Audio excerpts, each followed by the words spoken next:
இந்த Indian team நமக்கு தோணுதா, நம்ம ஒரு மாதிரி ஃபீல் வருதா, இவங்க வந்து all the way super eights போயிட்டு செமிஃபைனல் போயிட்டு கப்பை தூக்குவாங்க அப்படிங்கிற ஒரு ஃபீலிங் நமக்கு வருதா? நம்ம நம்பலாமா? செமிஃபைனல்ஸ் வந்துருவாங்க, அதுல டவுட்டே கிடையாது. அதுக்கு மேல போவாங்களா? ஆனா இந்த லாங் ரன் இவங்க ரெண்டு பேரும் ஓபன் பண்ணக்கூடாதுன்னு எனக்கு என்னமோ அந்த மைண்ட்ல தோணிட்டே இருக்கு. ஏன் உங்களுக்கு விராட் கோலி வச்சிருக்கீங்க, ரோஹித் சர்மா வச்சிருக்கீங்க, சூரியகுமார் யாதவ் வச்சிருக்கீங்க, ஒரு சிவம் டூபே வச்சிருக்கீங்க, ஹார்திக் பாண்டியா, இவங்களால அடிக்க முடியாது, உங்களால பேட்ஸ்மேனால வர முடியாது, எதுக்கு அக்ஷர் பட்டேல் போலரா இருக்கிறவரை அவர் முன்னாடி அனுப்பணும்?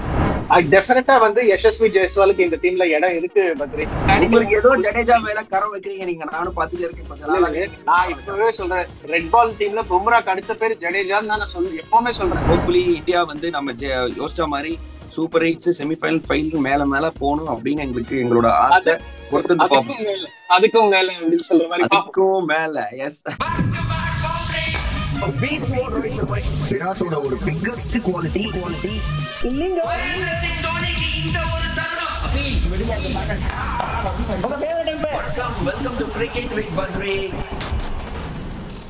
வணக்கம், வெல்கம் டு கிரிக்கெட் வித் பாத்ரி மற்றும் ஒரு எபிசோட் ஆஃப் கிரிக்கெட் டிபேட். பிரேதம் நம்ம கூட இருக்காரு. பிரேதம், என்ன ரெண்டு பேரும் பச்சைகள்ல வந்துட்டோம், ஒன்னும் புரியலையே எனக்கு. வெளில போற டீமை சப்போர்ட் பண்றதுக்கா? ஒரு கோஇன்சிடென்ஸ். பட் எஸ், நம்ம இன்னைக்கு பேச போற விஷயம் என்னன்னா, டீம் இந்தியா செம்மையா ஆடினாங்க, சூப்பரா ஆடிட்டு இருக்காங்க. டீம் ரொம்ப நல்லா தெரியுது, பேலன்ஸ் நல்லா தெரியுது. இதெல்லாம் ஓகே, கப்பு முக்கியம், பிகிலு. 11 வருஷம் ஆச்சு. எவ்வளவு நல்ல டீம். ஏன் நம்ம இதை சொல்றோம்னா, பிரேதம், என்ன மாதிரி பிளேயர்ஸ் ஆடி இருக்காங்க. மகேந்திர சிங் தோனில இருந்து, ரோஹித் சர்மால இருந்து, விராட் கோலி இருந்து, ஹார்திக் பாண்டியா, சூரியகுமார் யாதவ், ஐ திங்க் என்ன ஜாம்பவான் பிளேயர்ஸ் நிறைய பேர் ஆடி, யுவராஜ் சிங், சுரேஷ் ரெய்னா, நீங்க போயிட்டு சொல்லிட்டே இருக்கலாம்.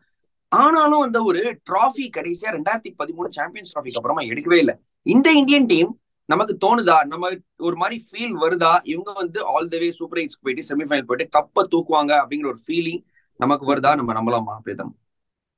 டோர்னமெண்ட் முன்னாடி நீங்க இந்த கேள்வி என்ன கேட்டிருந்தீங்கன்னா, சூப்பர் எயிட்ஸ் தாண்ட மாட்டாங்கன்னு நான் சொல்லியிருக்கேன், டவுட்ஃபுல்னு. இப்போ ஸ்ரீலங்கா, நியூசிலாந்து போற மாதிரி இருக்காங்க. சோ டெஃபினட்டா செமிஃபைனல்ஸ் வருவாங்க, செமிஃபைனல்ஸ் வந்துருவாங்க, அதுல டவுட்டே கிடையாது. அதுக்கு மேல போவாங்களா?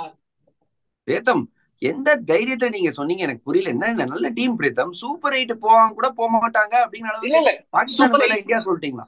சூப்பர் எயிட்ல இருந்து வெளியில போவாங்களா செமிஃபைனல்? ஐ தாட் சூப்பர் எயிட்டோட முடிஞ்சிடும் கதைன்னு நினைச்சிட்டு இருந்தேன். பிகாஸ் நியூசிலாந்து எப்பவுமே ஏன் அப்படி நினைச்சீங்க இந்த டோர்னமெண்ட் முன்னாடி?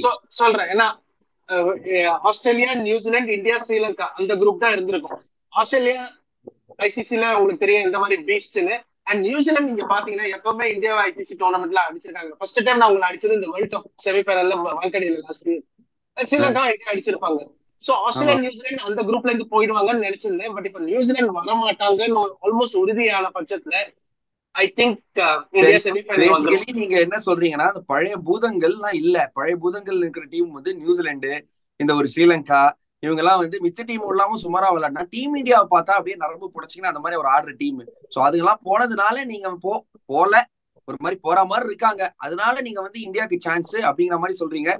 எஸ், நம்ம வந்து கிரிக்கெட் அனாலிசிஸ் பண்ண போறோம் பிரேதம். நம்ம சேனல்ல எப்போதுமே நம்ம ப்ராப்பர் கிரிக்கெட்டிங் அனாலிசிஸ் பண்ணுவோம். எஸ், டீம் இந்தியா இப்போ ஆல் த வே போகணும், இந்த மாதிரி பண்ணோம்னா சில விஷயங்கள் as a cricketer, as a farmer Indian cricketer எனக்கு கொஞ்சம் சில விஷயங்கள் தோணுது. ஒண்ணு, விராட் கோலி, ரோஹித் சர்மா சூப்பர் நல்லா தான் ஆடுறாங்க, 119 டிஃபெண்ட் பண்ணாங்க, சம்மர் டீம், இதெல்லாம் ஒத்துக்கிறேன். ஆனா இந்த லாங் ரன் இவங்க ரெண்டு பேரும் ஓபன் பண்ணக்கூடாதுன்னு எனக்கு என்னமோ அந்த மைண்ட்ல தோணிட்டே இருக்கு. Yashasvi Jaiswal still as a process opening அனுப்பணும், ஒரு லெஃப்ட் ரைட் காம்பினேஷன். ஏன்னா இவங்க ரெண்டு பேரும் டப்பு டிப்பு அவுட் ஆயிட்டா ஆப்போனன்ட்க்கு ஒரு பெரிய பூஸ்ட் கிடைக்குது. இந்த கண்டிஷன்ஸும் ஒரு மாதிரி கொஞ்சம் கஷ்டமா இருக்கு ஏர்லி ஆன், இல்லையா? நம்ம 3 பேட்ஸ்மேனோட ஆடுறோம், 3 ப்ராப்பர் பேட்ஸ்மேன், விராட் கோலி, ரோஹித் சர்மா, சூரியகுமார் யாதவ். மத்தபடி 2 ஆல்ரவுண்டர், ஒரு விக்கெட், 3 ஆல்ரவுண்டர், ஒரு wicket keeper. Okay, so 3 proper batsman தான் இருக்காங்க டீம்ல. அங்க இருக்கும் போது நீங்க 2 டாப் ஆஃப் தி ஆர்டர்ல ஒருத்தர் உள்ள வந்துட்டாருல, ரொம்ப ரொம்ப கஷ்டம். சோ நான் என்ன சொல்றேன்னா, இது ஐபிஎல் மாதிரி கிடையாது, 220 230 பிச்சஸ் கிடையாது. நீங்க ஃபர்ஸ்ட் பால்ல இருந்து போக தேவையில்லை. வெஸ்ட் இண்டீஸ்ல மேட்ச் இருந்தாலுமே 220 230 போகாது. It's 170 playing 180. So Virat Kohli அவரோட கேம் ஆடுறதுக்கு இடம் இருக்கு, ஸ்கோப் இருக்கு. ரோஹித் சர்மா எப்பவுமே டப்பு டப்பு தான் அடிச்சுட்டு போறாரு, விட்டுருங்க. So I agree completely. Jaiswal and Rohit at top, Virat at number 3. அதுதான் பெஸ்ட் சொல்யூஷன் ஃபார் இந்தியா. இதுல என்ன ஆகும்னா, இன்னொன்னு அந்த ஆர்டர், பேட்டிங் ஆர்டர் பாத்தீங்கன்னா கொஞ்சம் லாங்கா தெரியுது, மோர் கம்ப்ளீட்டா எனக்கு தெரியுது. சரி, அக்ஷர பட்டேல வந்து அமிச்சு அவர் ஒரு ரன் அடிச்சாரு, இதெல்லாம் வந்து ஓகே, ஒத்துக்கிறேன், நல்லா ஒர்க் அவுட் ஆச்சு பாகிஸ்தானுக்கு எதிராக. பட் ஆஸ் அ ப்ராசஸ் என்னங்க எனக்கு அந்த மூவே இன்னும் கூட நான் 50-50 இருக்கேன். ஏன் உங்களுக்கு விராட் கோலி வச்சிருக்கீங்க, ரோஹித் சர்மா வச்சிருக்கீங்க, சூரியகுமார் யாதவ் வச்சிருக்கீங்க, ஒரு சிவம் டூபே வச்சிருக்கீங்க, ஹார்திக் பாண்டியா, இவங்களால அடிக்க முடியாது, உங்களால பேட்ஸ்மேனால வர முடியாது, எதுக்கு அக்ஷர் பட்டேல் போலரா இருக்கிறவரை அவர் முன்னாடி அனுப்பணும்? எனக்கு வந்து இதை வந்து ஆஸ் அ ப்ராசஸ் எனக்கு வந்து ஆமா பிரீத்தம், நான் ஆனஸ்டா சொல்லுவேன். என்ன பேட்ஸ்மேன் விளையாட மாட்டாங்களாம், என்ன டூபே வந்து ஆடவே மாட்டாராம், நடுவுல ஸ்பின்னர் ஷதாப் கான் போடுவாராம், வந்து டொப்பு டொப்புன்னு சிக்ஸ் அடிப்பாராம். ஏன்னா ஆப்பனண்ட் கேனையனா எனக்கு புரியல பிரீத்தம் இது. ஆனா பத்ரி இந்த ஜோக்கு சொல்ல நீங்க எடுத்து பாத்தீங்கன்னா அந்த 20 ரன் அக்ஷர் பட்டேல் அடிச்சது ஸ்கை, ஹார்திக் பாண்டியா, ஜடேஜா அண்ட் துபேவோட ஜாஸ்தி அவர் அடிச்சு 20 ரன். அவங்க விசேஷம் அடிக்கல. ரொம்ப குரூஷலா இருந்தது அக்ஷரோட 20-18 பால்ஸ் ரொம்ப குரூஷலா இருந்தது. அவர் எப்பவுமே ப்ரூவ் பண்றாருங்க, அவருக்கு ஒரு சான்ஸ் நீங்க கொடுத்தீங்கன்னா அவரு பேட்டோ இல்ல பால் ஏதாவது பண்ணுவாரு. நான் ஒத்துக்கிறேன் பிரேத்தம், நான் இது பாயிண்ட் நான் ஒத்துக்கிறேன். நான் ஏன் இதை கவுண்டர் பண்றேன் திருப்பி நான் ஒத்துக்கிறேன். எஸ் அவர் அடிச்சாரு, நீ நம்ம ரிசல்ட் ஓரியன்டா போக கூடாதுன்னு சொல்றேன் நானு. நம்ம ஏன் இந்த வீடியோ இங்க பேசுறோம், லாங் ரன்ல இந்தியா போல்டு மூவ்ஸ் எடுக்கணும் பிரேத்தம். போல்டு மூவ்ஸ் எடுக்காம தான் 11 வருஷமா டிராஃபி கிடைக்காம இருக்கு. போல்டா நீங்க விளையாடுங்க, பரவாயில்ல, பேட்ஸ்மேன் போய் அடிக்கிட்டோம் அப்படின்னு மேபி அந்த 119 140 கூட அடிச்சிருக்கலாம் ஒரு பேட்ஸ்மேன் முன்னாடி போய் அடிச்சிருந்தா. இது வந்து நம்ம கேட்க வேண்டிய, அதனாலதான் நம்ம இந்த பாயிண்ட் ரைஸ் பண்றோம். இதை தவிர இன்னொரு பாயிண்ட் இருக்கு, சிவம் டூபே வந்து எனக்கு இன்னும் கூட கொஞ்சம் கன்வின்சிங்கா தெரியல. இந்த யூஎஸ்ஏ கண்டிஷன்ஸ்ல அடிப்பாரு, ப்ராப்ளி இன்னும் ஒரு முள்ள விக்கெட் போறதுனா விளையாடலாம். பட் அபார்ட் ஒரு SSV in place of Dube and as a process Kuldeep Yadav ஒரு ரிஸ்ட் ஸ்பின்னரும் நான் பார்க்க விரும்புறேன் இந்த ஒரு இந்தியன் சைட்ல கோயிங் தி லாங் ரன். டெஃபினட்டா வந்து யசஸ்வி ஜெய்ஸ்வாலுக்கு இந்த டீம்ல இடம் இருக்கு பத்ரி.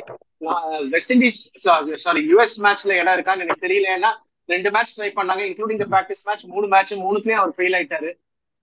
பட் இமீடியட்டா சேஞ்ச் பண்ணுவாங்களான்னு தெரியல. பட் ஜெய்ஸ்வால் டெஃபினட்டா ஆடுவாரு, எப்போன்னு தெரியாது. அண்ட் குல்தீப் யாதவும் அந்த செலெக்ஷன் எனக்கு ரொம்ப பிடிச்சிருக்கு. ஏன்னா ஒரு எக்ஸ்பேக்டர் உங்களுக்கு டீம்ல வேணும்.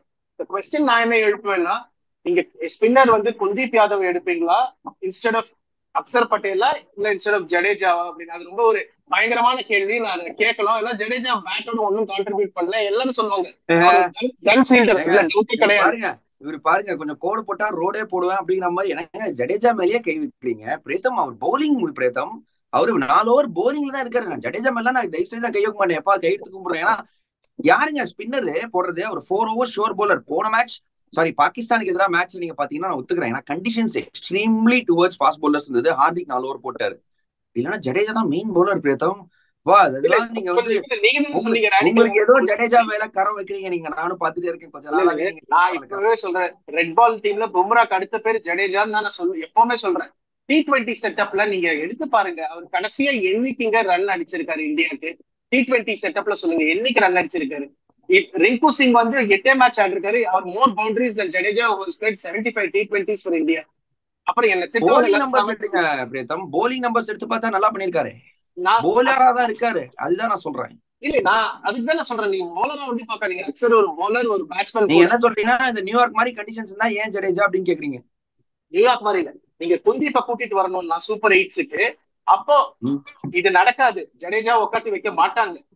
இதுதான் நான் சொல்றேன், போல்ட் மூவ் நம்ம செய்ய மாட்டோம். அக்ஷர் பட்டேல தான் உட்காந்து வைப்பாங்க. ஒரு சிராஜ கூட நீங்க உட்காந்து வைக்கலாம். உங்களுக்கு 2-3 சீப்பர்ஸ் போருமே, Harshdeep, Bumrah and Hardik Pandya. So correct, பொறுத்திருந்து பாப்போம். பட் எனக்கு என்னமோ பர்சனலி ஜடேஜா மேல கை வைக்கிறதுக்கு எனக்கு ரொம்ப இதுவா இருக்கு. ஏன்னா அவர் ஒரு main bowler, 4 overs bowler. But then மறுபக்கம் யூஎஸ் பத்தி பேசணும்னா பிரேத்தம், யூஎஸ்ஏக்கு எதிராக இந்தியாவுக்கு ஆப்வியஸ்லி ஒரு மேட்ச் இருக்கு. சம பஞ்சிங் அபவுட் த வெயிட் பிரேத்தம். யூஎஸ் கலக்குறாங்க, பாகிஸ்தானோட சம பெர்ஃபார்மன்ஸ். இந்த ஆனோன் ஜோன்ஸ் ஒருத்தர் ஆனாரு, செம்மையா ஆனாருங்க. அவரு பார்படோஸ்ல பார்ன், பட் யூஎஸ்ஏ அடாப்ட் பண்ணிருக்காங்க. கம்ப்ளீட் பிளேயரா தெரியுறாரு, காஷன் அக்ரெஷன் எல்லாமே இருக்கு அவர்கிட்ட. அவர் ஒரு த்ரெட்டா இருப்பாரு இந்தியாவுக்கு. அவர் இந்தியா மேட்ச்ல ஒரு 50 ரன் அடிச்சா மெகா ஆக்ஷன்ல போவாரு ஐபிஎல்ல. இப்பவே மெகா ஆக்ஷன்ல போவாரு. நீங்க இந்தியாவுக்கு எதிராக ரன் அடிச்சா கோடி கணக்குல போவாரு, எக்கச்சக்கமா கோடிகளுக்கு அதிபதி ஆவாரு நான் நினைக்கிறேன். கொஞ்சம் ஒரு டைம் இருக்கு அவருக்கு பேஸ் போலிங் ஆடுறதுக்கு. நீங்க நோட்டீஸ் பண்ணீங்களா, அந்த எக்ஸ்ட்ரா செகண்ட் இருக்கு அவர்கிட்ட அந்த பேஸ் போலிங் ஆடுறதுக்கு. அண்ட் அவரு கொஞ்சம் பிளஸ்டர் ஆக மாட்டேங்கிறாரு பிரஷர் சிச்சுவேஷன்ஸ். நல்லா ஆடினாரு. இன்னொரு பக்கம் பாத்தீங்கன்னா இந்த நெட்ரவால்கர்னு ஒருத்தர் லெஃப்ட் ஆர்மர் ஆரக்கில்ல ஒர்க் பண்றாரு அப்படின்னு நீங்க தான் சொன்னீங்க. அப்புறம் தான் எனக்கும் தெரிய வந்தது. ஏன்னா டே டைம்ல ஆரக்கில்ல ஒர்க் பண்ணி ஈவினிங் பிராக்டிஸ் பண்ணி யூஎஸ்ஏக்கு விளையாடி பாகிஸ்தானுக்கு எதிராக சமயா போட்டாரு. ரொம்ப நல்ல கதைங்க அது. அவர் வாழ்க்கை எப்படி மாறிச்சு பாருங்க. அண்டர்-19 இந்தியாவுக்கு ஆடிருக்காரு. இந்தியா அண்டர்-19 வேர்ல்ட் கப்ல ஆடினாரு. அன்பார்ச்சுனேட்லி அவர் அந்த டிரான்சிஷன் பண்ண முடியல. நிறைய பிளேயர்ஸ் அந்த டிரான்சிஷன் பண்ண முடிய மாட்டேங்குது. அது ஒன்றும் பண்ண முடியாது, ஹையர் லெவல் அது. அவர் 2 வருஷம் ட்ரை பண்ணாரு. அதுக்கப்புறம் யூஎஸ்ல போய் படிச்சுட்டு இப்போ ஆரக்கல்ல வேலையில இருக்காரு. இன்ஃபேக்ட் ஒரு ஃபனி ஸ்டோரி இது நம்ம எங்கேயோ படிச்சேன். அவருக்கு ஜூன் 17 வரைக்கும் தான் அவருக்கு லீவ் கொடுத்துருக்காங்க ஆரக்கல்ல. அப்படி ஒரு சூப்பர் இவர் சூப்பர் எயிட்ஸ் அப்படி இந்தியா சாரி யூஎஸ் போயிட்டு அங்க சூப்பர் எயிட்ஸ்னா அவர் லீவ் எக்ஸ்டெண்ட் பண்ணி ஆகணும். பாவம் அவர் யோசிச்சு பாருங்க. Please request you to give 10 days more permission as USA has qualified for Super 8s. அப்படினா I am playing World Cup அப்படின ஒரு என்னங்க பாவங்க சார். சம்ம ஸ்டோரி நெட்ரவால்கர் சூப்பரா இருக்கு. I think but all in all yes USA நல்லா விளையாண்டாங்க. but I think India definitely a better team, firm favorites against USA ன்னு சொல்லிடலாம். Absolutely USA ஓட firm favorites. and India என்னன்னா நீங்க அசோசியேட் நேஷன் கிட்டலாம் இந்தியா மோசமா ஆட மாட்டாங்க, especially ICC events-ல. So USA fight பண்ணலாம், but it will be too much for them. ஆனா இன்ட்ரெஸ்டிங் கேம் என்னன்னா US வந்து அயர்லாந்து அடிச்சிட்டாங்கன்னா பத்திரி அவங்க த்ரூ.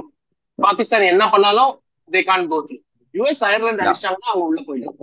எஸ் USA வரணும்னு தோணுதுங்க. நம்ம பாவம் அந்த மாதிரி ஸ்டோரி கேட்கும்போது அந்த டீமே லைக்கபிள் டீமா இருக்கு. இல்ல அவங்க விதி அவங்க கையில தான் இருக்கு. அயர்லாந்து அடிச்சாங்கன்னா அவங்க போயிடுவாங்க, அடிச்சிருவாங்க நான் நினைக்கிறேன். அதான் சொல்றேன் USA ரொம்ப லைக்கபிள் டீம், நல்ல டீமாவும் இருக்காங்க, ஒரு கம்ப்ளீட் டீமா இருக்காங்க, டீமா ஆடுறாங்க, ஜெல் பண்ணி ஆடுறாங்க, உயிரை கொடுத்து ஆடுறாங்க. சூப்பர் பிரேதம், thanks for coming on cricket with Badri. And hopefully India வந்து நம்ம யோசிச்ச மாதிரி சூப்பர் 8 செமிஃபைனல் மேல போகணும் அப்படின்னு எங்களோட ஆசை. அதுக்கும் மேல எஸ் அதுக்கும் மேல தேங்க்யூ. ஓகே, இந்த வீடியோ பிடிச்சிருந்தா லைக் பண்ணுங்க, ஷேர் பண்ணுங்க, மறக்காம சப்ஸ்கிரைப் பண்ணுங்க, பெல் ஐக்கான அமுத்த மறந்துடாதீங்க. நாங்க என்ன வீடியோ போட்டாலும் இம்மீடியட்டா உங்களுக்கு ஒரு நோட்டிபிகேஷன் வரும். ஓகேவா? Thank you guys, take care.